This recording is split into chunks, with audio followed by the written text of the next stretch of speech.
একদিকে বাংলাদেশে বিদ্যুৎ নেই, সেজন্য সাধারণ জনগণ আন্দোলন করতেছে।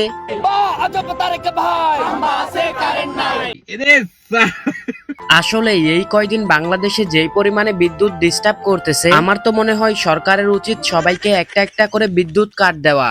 ঠিক বলেছো। আর অন্যদিকে সারা দেশে বিদ্যুৎ না থাকায় সেই সুবিধাতে রাতের অন্ধকারে 15 বছর বয়সী একজন মেয়ের সাথে কট খেল রিপন মিয়া।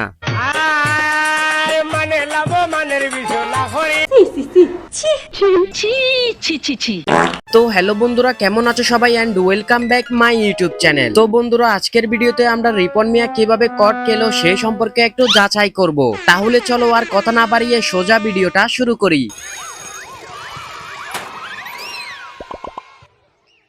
রিপন মিয়া, বাংলাদেশে এমন কোনো মানুষ নেই যারা তাকে চিনে না, এবং সবাই জানেন রিপন মিয়া একজন খুবই সহজ সরল গ্রামের অশিক্ষিত মানুষ। কিন্তু এই সহজ সরল গ্রামের অশিক্ষিত মানুষটা যে কিভাবে বাঙালির বিশ্বাসের উপর মুতে দিল সেটা ভাবতেই অবাক লাগে।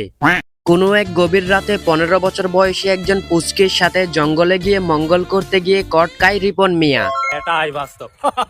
ভিডিওতে দেখা যাচ্ছে রিপন মিয়া পায়ে ধরে মাপ চাচ্ছে গ্রামবাসীর কাছ থেকে।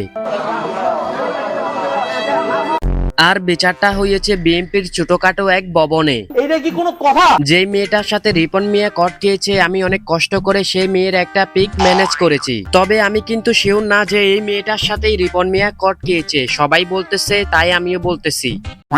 যদি সত্যি এই মেয়েটার সাথে রিপন মিয়া কট খেয়ে থাকে, তাহলে আমি বলবো রিপন মিয়া জিতছে, কারণ মেয়েটা অনেক সুন্দরী আছে।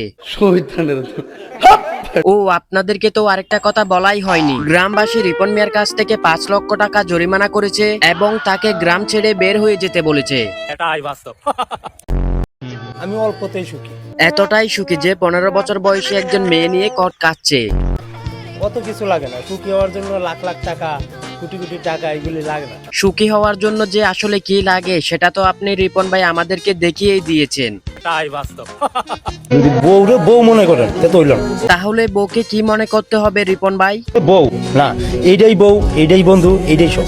বউই যদি আসলে সবকিছু হতো, তাহলে রিপন ভাই আপনি তো 15 বছর বয়সী একজন মেয়ে নিয়ে কট খেতেন না, কারণ বউ তো আপনার কাছেও আছে। ঠিক বলেছো।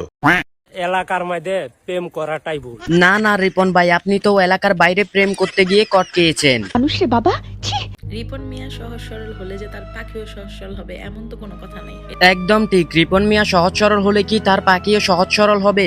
কথা সত্য। আসলেই পুরুষ মানুষের সবচেয়ে বড় শত্রু হচ্ছে তার নিজের ময়না পাখি, যেটা কিনা সে কখনো কন্ট্রোলই করতে পারে না। আর আমাদের রিপন মিয়া কট খেয়েছে একমাত্র তার নিজস্ব ময়না পাখির কারণে। ঠিক বলেছো। তো বন্ধুরা, এই ছিল আজকের ভিডিওটা কেমন লাগলো সেটা আপনারা কমেন্ট বক্সে বলে যাবেন। যদি বেশি ভালো লেগে থাকে তাহলে ভিডিওতে একটা লাইক দিয়ে চ্যানেলটা সাবস্ক্রাইব করে দিবেন।